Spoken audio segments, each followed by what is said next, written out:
بسم اللہ الرحمن الرحیم۔ میں آگے بڑھا اور اس کمرے کا دروازہ کھولا۔ میں دروازہ کھولتے ہی زمین پر جا گرا۔ وہ میری طرف بڑھی اور مجھے سنبھالنے لگی کہ میں نے اس کا ہاتھ جھٹک دیا۔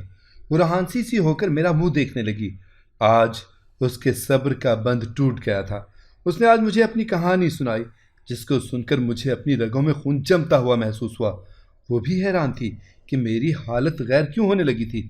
پھر میں نے اس کو اپنی مشکل بتائی تو وہ مجھ سے بھی زیادہ پریشان آنے لگی، اور پھر جو بات اس نے مجھے بتائی اس کو سن کر میرے سر پر آسمان ہی ٹوٹ پڑا تھا۔ میرا نام حسیب ہے۔ میری عمر 20 سال تھی۔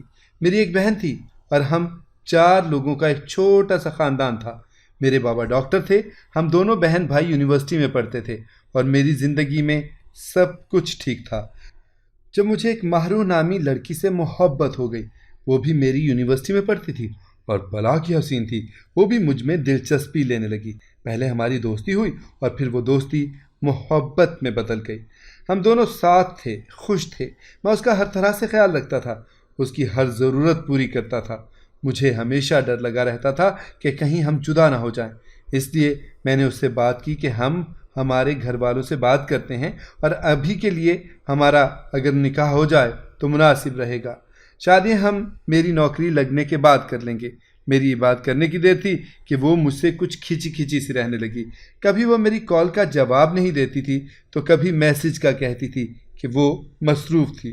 ایک دن میں نے اس سے سیدھی بات کی کہ وہ میرے بارے میں اپنے گھر والوں سے کب بات کرے گی، کیونکہ میں تو اس کے بارے میں بات کر چکا تھا اور میری فیملی کو کوئی مسئلہ نہیں تھا۔ اس نے اس بات میں بھی پہلے آنا کانی کی، پھر کہنے لگی کہ ہم اپنی ذات سے باہر شادی نہیں کرتے، میرے گھر والے مجھے مار دیں گے اور کبھی میری شادی تم سے نہیں کروائیں گے۔ میں حیران رہ گیا۔ کیا اس کو پہلے یہ بات نہیں پتا تھی؟ میں غصہ ہو گیا۔ میرا غصہ کرنا جائز تھا، پر وہ تو بھدک گئی۔ اس دن مجھے اس کا اصل روپ نظر آ گیا تھا۔ میں تو کبھی تم سے شادی نہیں کرنا چاہتی تھی۔ آخر ابھی میری عمر ہی کیا ہے کہ میں شادی کر لوں اور پھر 1 سال میں ماں بن جاؤں۔ تم کو اگر شادی کرنے کا اتنا شوق ہے تو کوئی مڈل کلاس لڑکی تلاش کر لو جن کی زندگی کا مقصد ہی شادی کرنا ہوتا ہے۔ ہم تو صرف اچھے دوست تھے۔ اس نے اتنی آسانی سے میرا دل توڑ ڈالا۔ میں اس دن بہت غصے میں تھا، مر جانا چاہتا تھا۔ رات کا وقت تھا۔ میں اپنی کار میں بہت سپیڈ سے جا رہا تھا۔ مجھے نہیں پتا تھا کہ میں کہاں جا رہا ہوں، پر میں کافی دور آ گیا تھا کہ اچانک میں نے کار روک دی۔ میں باہر آیا اور اندھیرے کا فائدہ اٹھاتے ہوئے رونے لگا جب ایک لڑکی میری سمت بھاگتی ہوئی آئی اور آ کر مجھ سے ٹکرا گئی۔ اس نے کالی چادر سے اپنا وجود اور چہرہ چھپا رکھا تھا۔ وہ بہت ڈری ہوئی تھی اور بری طرح ہانپ رہی تھی۔ مجھے بچا لے، خدا کے لیے مجھے بچا لے، چلے یہاں سے، جلدی چلے، وہ ایک سانس میں بولی۔ میں نے اس کی بات پر توجہ نہیں دی۔ وہ بار بار مدد مانگنے لگی، پر میں ایسے پیش آ رہا تھا جیسے وہ وہاں کھڑی ہی نہیں ہے۔ وہ بار بار پیچھے دیکھتی تھی۔ میں اپنی کار کی طرف بڑھا۔ اس کو لگا تھا کہ میں اس کی طرف کا دروازہ کھولوں گا، پر میں نے ایسا نہیں کیا۔ وہ دروازے کے شیشے پر دستک دینے لگی۔ شاید وہ رو بھی رہی تھی۔ میں جانے اس وقت کس دماغی حالت میں تھا۔ مجھے اس وقت دنیا کی ساری عورتوں سے نفرت ہو رہی تھی کہ یہ صرف ہم مردوں کے جذبات سے کھیلنا جانتی ہیں۔ میں نے سامنے دیکھتے ہوئے کار سٹارٹ کی اور وہاں سے واپس چلا گیا۔ میں نے اپنے دکھ کو دل پر لے لیا تھا۔ میں نے ماہرخ سے سچی محبت کی تھی، پر وہ میرے لیے سنجیدہ نہ تھی۔ میں نے یونیورسٹی جانا چھوڑ دیا۔ میں شراب بھی پینے لگا۔ میرے گھر والے میرے لیے پریشان رہنے لگے، مجھے سمجھاتے، پر میں خود کو برباد کرنا چاہتا تھا۔ ایک دن میں شہر میں بنے ایک کوٹھے پر جا پہنچا اور ایک لڑکی کی قیمت ادا کر کے اس کے کمرے میں چلا گیا۔ وہ لڑکی جوان بھی تھی اور خوبصورت بھی۔ میں اس کے روبرو بیٹھا تھا اور اس کو دیکھ بھی نہیں رہا تھا، پر وہ مجھے دیکھ کر بہت حیران تھی۔ میں نے پوچھا، تمہارا نام کیا ہے؟ تو اس نے بہت عجیب بات کہہ ڈالی، نام تو روحوں کے ہوتے ہیں، میں تو صرف جسم ہوں، مجھے جسم ہی کہہ لو، میرے نام میں کیا رکھا ہے۔ وہ بہت درد بھرے لہجے میں بولی تھی۔ میں ہنس دیا۔ طوائفوں کے بھی دکھ ہوتے ہیں، تم لوگ تو دوسروں کو دکھ دیتی ہو اور ان کے دکھ سے کماتی ہو۔ میں نے طنز کیا، کیوں، کیا طوائف کے پاس دل نہیں ہوتا؟ میرے پاس بھی تو دل ہے، میرا نام مانیہ ہے، اس نے بتایا۔ میں جانے کب وہاں بیٹھے بیٹھے ہی بے ہوش ہو گیا اور صبح وہاں سے واپس آ گیا۔ اب میں وہاں پر ہر دوسرے روز جانے لگا تھا۔ میں مانیہ کے ساتھ بہت برے طریقے سے پیش آتا، اس کو تانے دیتا، برا بھلا کہتا، اس کے وجود پر، اس کے عورت ہونے پر طنز کرتا۔ وہ سب برداشت کرتی رہتی۔ اپنے دکھ میں کھو کر میں سب بھول گیا تھا۔ ایک دن میں نے اپنی ماں کو کہتے سنا کہ میری بہن تحریم رات کو گھر دیر سے آئی تھی اور کہہ رہی تھی کہ کسی سہیلی کے گھر تھی، پڑھائی کر رہی تھی۔ میری ماں کا کہنا تھا کہ وجہ جو بھی ہو اتنی دیر سے گھر آنا ٹھیک نہیں ہے۔ میں نے تحریم سے بات کی تو وہ کہنے لگی کہ فائنل پیپر ہونے والے ہیں۔ ویسے بھی وہ صحافت پڑھ رہی تھی جو کہ ایک پارٹیکل مضمون تھا۔ آج کل وہ کسی پروجیکٹ پر کام کر رہی تھی۔ میں نے اسے سمجھایا کہ وقت کا خیال رکھا کرے۔ مجھے مانیہ کے پاس جاتے ہوئے 2 ماہ ہو گئے تھے۔ مجھے خود کو برباد کر کے سکون ملتا تھا۔ ایک دن وہ میرے آنے پر ایسے چونکی جیسے اسے میرے آنے کا ہی انتظار تھا۔ وہ بہت بے چین تھی۔ کہنے لگی کہ اس کو کوئی ضروری بات کرنی ہے۔ میں آج نشے میں نہیں تھا پر ہمیشہ کی طرح غصے میں تھا۔ میں ماں بننے والی ہوں۔ وہ بہت پریشان تھی۔ تو میں حیران ہوا کہ وہ یہ بات مجھے کیوں بتا رہی تھی۔ اس نے 2 پل مجھے دیکھا۔ تمہیں اس لیے بتا رہی ہوں کہ یہ تمہارا بچہ ہے اور میں اس کو رکھنا چاہتی ہوں۔ وہ بہت سنجیدہ تھی۔ پہلے تو میں ہنسا اور پھر اس کو ایک تھپڑ رسید کیا۔ وہ پلٹ کر مجھے حیرانگی سے دیکھنے لگی۔ دکھا دی نا اپنی اوقات۔ تم طوائف کہیں کی آ ہی گئی اپنے ہتھ کنڈوں پر۔ مجھے لوٹنا چاہتی ہو؟ یہ میرا بچہ نہیں ہے۔ مجھے کیا پتا یہ میرا بچہ ہے یا نہیں، اور میرا بچہ ایک طوائف کی کوکھ میں ہو تو میں اس کو پیدا ہونے سے پہلے ہی مار ڈالنا مناسب سمجھوں گا۔ میں نے غصے سے چلا کر کہا۔ وہ رونے لگی، ہاتھ جوڑنے لگی۔ دیکھو یہ تمہارا ہی بچہ ہے، میں اس کو مارنا نہیں چاہتی۔ تم مجھے کہیں لے جاؤ، جب اس بچے کی پیدائش ہو جائے گی تو مجھے یہاں واپس چھوڑ جانا، پر اس بچے کو پاس رکھنا۔ یہ یہاں پیدا ہوا تو بہت بد نصیب ہوگا۔ اس کے ساتھ ایسا نہیں کرو، اس سب میں اس کا کوئی قصور نہیں ہے۔ وہ رونے لگی، میرے قدموں کی طرف لپکی کہ میں نے اس کو دھکا دیا۔ اب اس کا سر بیڈ سے جا لگا۔ اب وہ غصے سے اپنے آنسو صاف کرتی ہوئی اٹھی اور مجھے میرے گریبان سے پکڑ کر اپنی طرف متوجہ کیا۔ یہ تم 3 رات مجھے طوائف ہونے کا تانا دیتے ہو، بار بار مجھے طوائف طوائف کہتے ہو۔ آج یہ جان لو کہ مجھے طوائف بنانے والے تم ہو۔ وہ چلائی اور میں اس کی بات سن کر حیران رہ گیا کہ میں کیسے ہو سکتا ہوں اسے طوائف بنانے والا۔ آخر اس کی بات کا مطلب کیا تھا؟ میں حیران رہ گیا اور اس سے سوال کیا کہ وہ ایسا کیوں کہہ رہی ہے۔ میں کبھی یہاں نہیں رہنا چاہتی تھی۔ میری ماں جب تک زندہ تھی وہ مجھے سب کی گندی نظروں سے بچا کر رکھتی تھی۔ میری ماں کی بھی یہی غلطی تھی کہ اس نے مجھے یہاں پیدا کیا، اور جو لڑکی اس بازار میں پیدا ہو جائے وہ یہاں کی ملکیت بن جاتی ہے۔ پھر بھی میری ماں نے 18 سال تک میری عزت پر آنچ نہیں آنے دیا، پھر ایک دن میری ماں کو ان ظالموں نے مار ڈالا۔ میں اس رات یہاں سے بھاگ اٹھی۔ یہ لوگ میرے پیچھے تھے، میری قیمت لگا چکے تھے۔ میں جانے کتنی ہی دیر بھاگتی رہی اور پھر مجھے ایک آدمی نظر آیا جس کے پاس گاڑی بھی تھی۔ اگر وہ اس رات مجھے بچا لیتا تو آج میں ایک طوائف نہیں ہوتی۔ مانیہ نے کہا۔ میں اس کی بات سن کر حیران رہ گیا۔ ہاں وہ آدمی تم تھے۔ میں نے تمہاری کتنی منتیں کی، اگر اس دن تم مجھے وہاں سے لے جاتے تو تمہارا کیا بگڑ جاتا۔ پر دیکھو میرا تو سب کچھ بگڑ گیا نا، میں تو برباد ہو گئی۔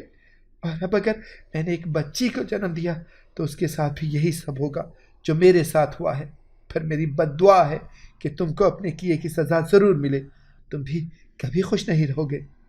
اب میں تم سے مدد نہیں مانگوں گی، وہ تمہارے جیسے نہیں ہوتے جو دوسروں کی مدد کرتے ہیں۔ نفرت سے بولی اور اس نے اپنے آنسو صاف کر لیے۔ میں حد درجہ شرمندہ تھا، مجھے سمجھ نہیں آ رہا تھا کہ میں کیا کہوں۔ اس سے پہلے کہ میں کچھ بولتا اس نے مجھے وہاں سے جانے کا کہہ دیا اور منہ موڑ لیا۔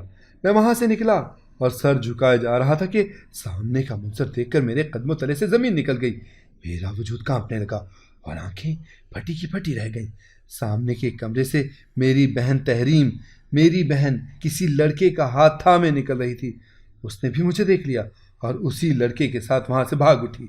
میں اتنی جلدی اپنے حواس قابو میں نہیں کر سکا تھا، پھر بھی میں اس کے پیچھے بھاگا۔ اس نے مجھے اپنے پیچھے آتے ہوئے دیکھا تو مزید تیز بھاگی۔ میں گھر آیا تو میں نے واویلا مچا دیا اور تحریم کو بلانے لگا۔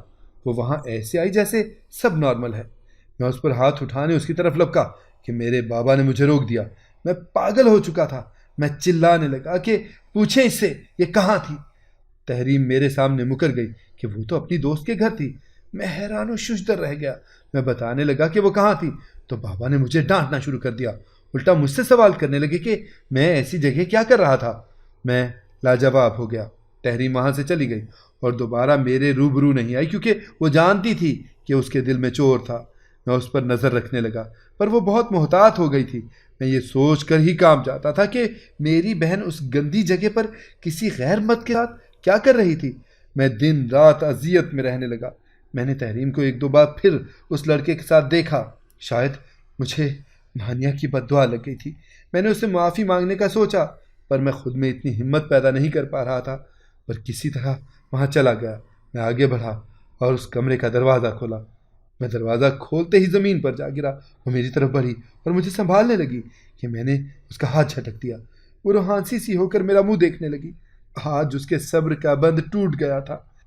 اس نے جب سے مجھے اپنی کہانی سنائی تھی، میں اس کو یاد کرتا تو میری رگوں میں خون جمتا ہوا محسوس ہوتا تھا۔ آج بھی اس کو دیکھ کر میری حالت غیر ہونے لگی تھی۔ اس نے مجھ سے سوال کیا کہ کیا ہوا ہے۔ میں نے اس کو اپنی مشکل بتائی تو وہ مجھ سے بھی زیادہ پریشان نظر آنے لگی۔ مجھے معاف کر دو، مجھے تمہاری بد دعا لگ گئی ہے، پلیز مجھے معاف کر دو۔ میں رونے لگا، اس سے معافی مانگنے لگا، اور پھر جو بات اس نے مجھے بتائی اس کو سن کر میرے سر پر آسمان ہی ٹوٹ پڑا تھا۔ تم کس کی بات کر رہے ہو؟ کون ہے تمہاری بہن؟ مانیہ نے پوچھا۔ میں نے اس کو اپنے موبائل میں سے تحریم کی تصویر دکھائی۔ وہ 2 پل کو چپ ہو گئی۔ میں اس کے پاؤں پکڑ کر رونے لگا۔ مجھے معاف کر دو، مجھے تمہاری بد دعا لگ گئی ہے، میری بہن میرا مکافات عمل بن گئی ہے۔ میں نے تسلیم کرتے ہوئے کہا تھا، ہوتی نہیں قبول دعا ترک عشق کی، دل چاہتا نہ ہو تو دعا میں اثر کہاں۔ مانیہ نے کہا اور خود پہ طنزیہ ہنسنے لگی۔ میں نے اس کو حیران ہو کر دیکھا۔ میں نے تمہیں بد دعا دی تھی، پر دل سے نہیں، کیونکہ میرے دل میں تمہاری محبت بسی ہوئی ہے۔ تمہاری بہن یہاں آتی ہے ایک لڑکے اور 2 اور لڑکیوں کے ساتھ۔ وہ ہم طوائفوں پر ایک رپورٹ بنا رہی ہے۔ آج کل وہ ہم سب کے انٹرویو لیتی ہے، یہ اس کا کام ہے۔ مجھ سے بھی بات ہوئی تھی اس کی، تم سے وہ اس لیے ڈر کر بھاگی ہوگی کہ تم اسے یہ رپورٹ نہیں بنانے دیتے۔ وہ یہاں کوئی غلط کام کرنے نہیں آتی۔ اور رہی بات مکافات عمل کی، تو وہ بھی ہم مظلوم لوگوں کے حصے میں ہی آتا ہے۔ مانیہ نے یقین سے کہا تھا۔ میں حیران رہ گیا۔ مجھے ایسے لگا جیسے کسی نے مجھ پر سے منو وزن اٹھا لیا ہو۔ میں نے 2 پل مانیہ کو دیکھا، اور وہ تب حیران ہوئی جب میں نے اس کی طرف ہاتھ بڑھایا۔ چلو میرے ساتھ، اس بچے کی پیدائش تک تم میرے ساتھ رہو گی، جیسا تم نے کہا تھا ویسا ہی ہوگا۔ میں نے یقین سے کہا۔ اس کی آنکھیں خوشی کے آنسوؤں سے بھر گئیں۔ میں اس کو وہاں سے لے گیا اور ایک کرائے کے فلیٹ میں رکھا۔ بچے کی پیدائش میں 6 ماہ تھے۔ وہ وہیں رہنے لگی۔ میں اس کی ہر ضرورت کا خیال رکھتا تھا، پر وہ یہی سوچ کر جلتی رہتی تھی کہ اس کو اپنی اولاد میرے حوالے کر کے جانا پڑے گا۔ بچے کی پیدائش کا دن آ گیا۔ ہم ایک پیاری سی بیٹی کے ماں باپ بنے تھے۔ مانیہ کی طبیعت ٹھیک ہونے تک وہ وہاں کچھ دن اور رکی، اور پھر اس کے جانے کا وقت آ گیا۔ وہ کمرے میں اپنی بیٹی کو دل سے لگائے بیٹھی تھی جب میں اس کو بلانے آیا کہ ٹیکسی آ گئی ہے، اب جانے کا وقت ہے۔ اس نے بھری آنکھوں سے ایک نظر اپنی بیٹی کو، ایک نظر مجھے دیکھا۔ وہ اس کو اٹھائے میرے پاس آئی، اور اسے میرے حوالے کرنے سے پہلے جیسے اس کا دل کانپ گیا۔ وہ اس کو گلے لگا کر رونے لگی۔ اس کا خیال رکھنا، اس کو کبھی ایک طوائف کی بیٹی ہونے کا طعنہ مت دینا۔ یہ بہت معصوم ہے، پاک ہے۔ یہ اگر پوچھے کہ اس کی ماں کہاں ہے تو کہنا اس کی ماں مر گئی ہے۔ مانیہ نے روتے ہوئے کہا، اور بیٹی کو میرے حوالے کر کے سر جھکائے کمرے سے باہر ہال میں آئی کہ اچانک بہت زیادہ چونک گئی اور پھٹی پھٹی آنکھوں سے آس پاس دیکھنے لگی۔ قاری صاحب، دلہن آ گئی ہے، آپ نکاح شروع کریں۔ میں نے قاری صاحب سے کہا۔ گھر کے ہال میں قاری صاحب، 4 گواہ، میری بہن تحریم اور اس کے سب دوست موجود تھے۔ تحریم نے مجھ سے بچی کو لے لیا، اور میں نے مانیہ پر ایک خوبصورت سرخ چادر اڑھا دی، گویا آج اس پر عزت کی ردا ڈال دی اور اسے اپنی حفاظت میں لے لیا۔ اس کی آنکھوں سے تشکر کے آنسو بہہ نکلے۔ ہمارا نکاح ہو گیا اور ہم وہاں ہی رہنے لگے۔ اگر آپ کو ہماری کہانی پسند آئی ہے تو اسے لائک کریں، شیئر کریں اور ہمارے چینل کو سبسکرائب کریں۔ اگلی کہانی تک کے لیے اجازت دیجیے۔ اللہ حافظ۔